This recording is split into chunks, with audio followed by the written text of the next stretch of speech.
Ars, c'est 1100 habitants, donc c'est vraiment pas très grand encore. Didon du Saint-Curé, c'était 320 habitants. C'est vraiment un lieu de paix.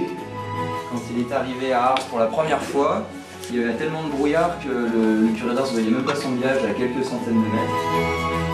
Le prêtre, on va parler du prêtre. Est-ce que vous savez tous ce que c'est qu'un prêtre? Oui.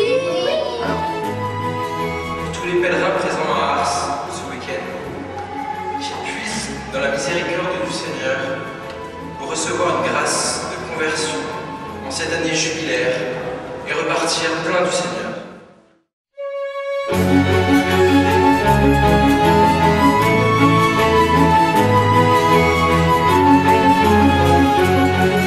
Venez à Jésus, venez vivre de lui, afin de vivre pour lui.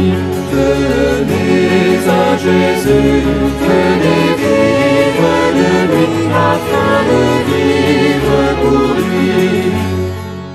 La nourriture de l'âme, c'est le corps et le sang d'un Dieu, mystère qui remplit l'âme de joie et l'embrase de l'amour de son Dieu. Venez à Jésus, venez vivre de lui, afin de vivre pour lui. Venez à Jésus, venez vivre de lui, afin de vivre pour lui. C'est dans le cadre de l'année du prêtre, proposée par le diocèse de Paris, et coïncidant avec l'anniversaire de la mort du Saint-Curé, Jean-Marie Vianney, que se sont retrouvés pas moins de 70 jeunes de 8 à 35 ans de la paroisse Saint-Jean-Baptiste de la Salle pour un week-end dans ce petit village d'Ars-sur-Formand, dans les Dombes, près de Lyon, et qui a été bouleversé il y a 150 ans maintenant par la venue d'un jeune prêtre nouvellement ordonné. On connaît le parcours difficile de ce jeune garçon né dans une famille paysanne pour devenir prêtre. Pieux dès sa plus tendre enfance, marqué par l'héroïsme des prêtres durant la Révolution, Jean-Marie Vianney n'a pas eu la chance d'étudier, mais se sent l'âme d'un pasteur. « Je voudrais gagner des âmes au bon Dieu », dira-t-il à sa mère à 17 ans. Renvoyé du séminaire pour incapacité, il aura toutes les peines du monde à ne pas se décourager. Mais avec l'aide de l'abbé Bellet, il persévérera. Ordonné prêtre en 1815, il sera envoyé 2 ans plus tard par son évêque dans un tout petit village, Ars-sur-Formand, pour y être curé. Il n'en sortira plus. À force de prières et de pénitence, 5 ans plus tard, le village est déjà bouleversé.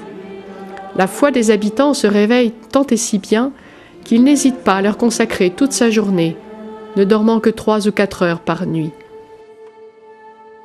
4 qualités essentielles chez lui.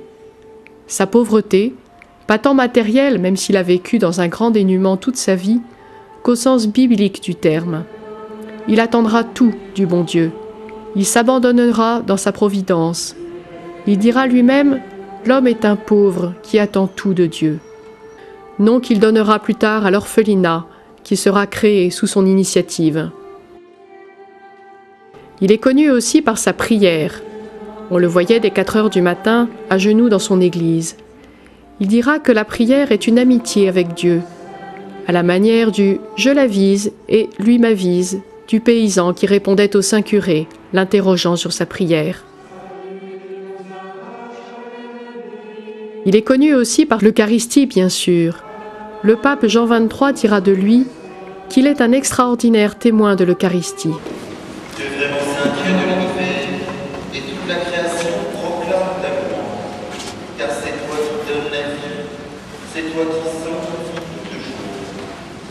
Par ton Fils Jésus-Christ, notre Seigneur, avec la puissance de l'Esprit Saint, et tu ne cesses de rassembler ton peuple, afin qu'il te présente partout dans le monde une offrande de paix.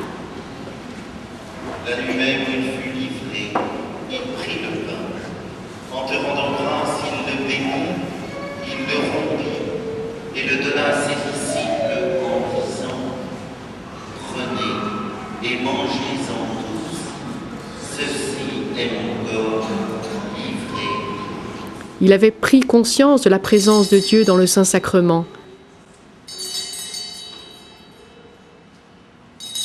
Il aimait prêcher à côté du tabernacle. C'est pour cela qu'il y a fait construire une petite chaire à côté. Enfin, la confession. Il y passait 17 heures par jour vers la fin de sa vie, à confesser les pénitents qui venaient du monde entier. Le pape Jean-Paul II disait de lui qu'il était un martyr du confessionnal, c'est-à-dire qu'il y donna toute sa vie pour ramener les âmes à Dieu, hiver comme été. Donné par l'Église en 1929 comme modèle des prêtres et en particulier des curés, sa figure rayonne encore dans le monde entier et ne laisse personne indifférent.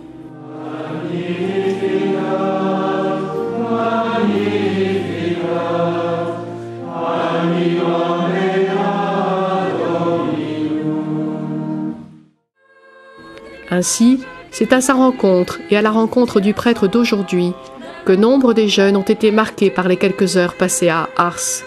Écoute, ton Dieu t'appelle, viens, c'est moi, lève-toi et ne crains pas de marcher avec lui. Il est ton chemin de vie, la route de ta joie. Il est ton chemin de vie, la route de ta joie.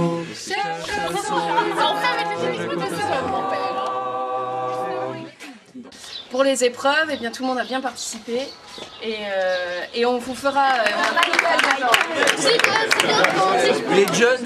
on va distribuer aux responsables de chaque équipe une explication des énigmes de façon à vous rappeler quelles étaient les...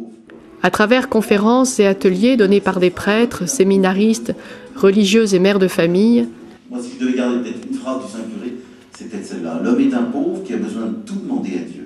Vous voyez, il a conscience de son incapacité, mais il souffre complètement. Vous savez, dans notre vie spirituelle, peut-être que parfois le virage, c'est quand on accepte de dépendre de Dieu.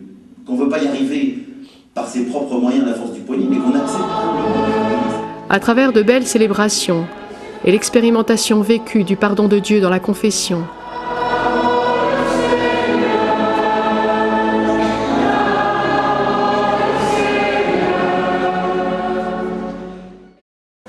après le chapelet d'évocation et le passage de la Porte Sainte, après un rallye sur le Saint-Curé et le spectacle sur la vie du saint, petits et grands sont repartis, forts de la figure importante du prêtre pour le monde d'hier, comme d'aujourd'hui et de demain.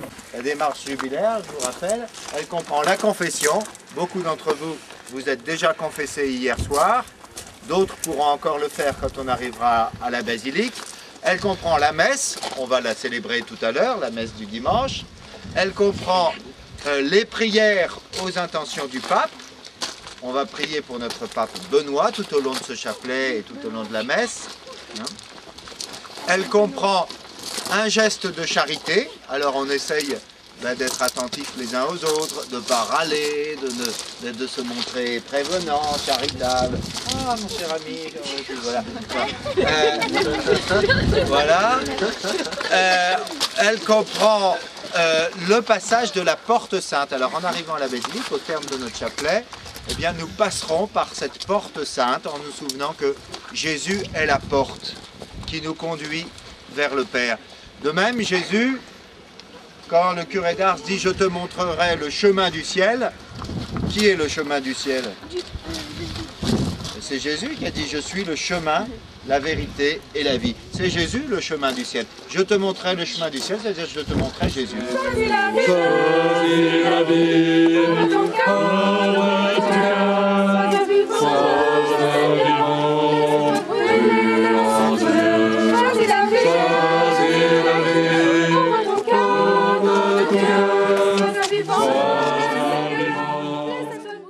Le curé d'Ars est d'abord un modèle de volonté pour... Le village est sous la brume. Il demande son chemin à un enfant. Oui, le chemin d'Ars. Là, un peu à droite, vous verrez les premières maisons. Merci, mon enfant. Comment t'appelles-tu? Antoine Gilles. Eh bien, Antoine, tu m'as montré le chemin d'Ars, moi je te montrerai le chemin du ciel.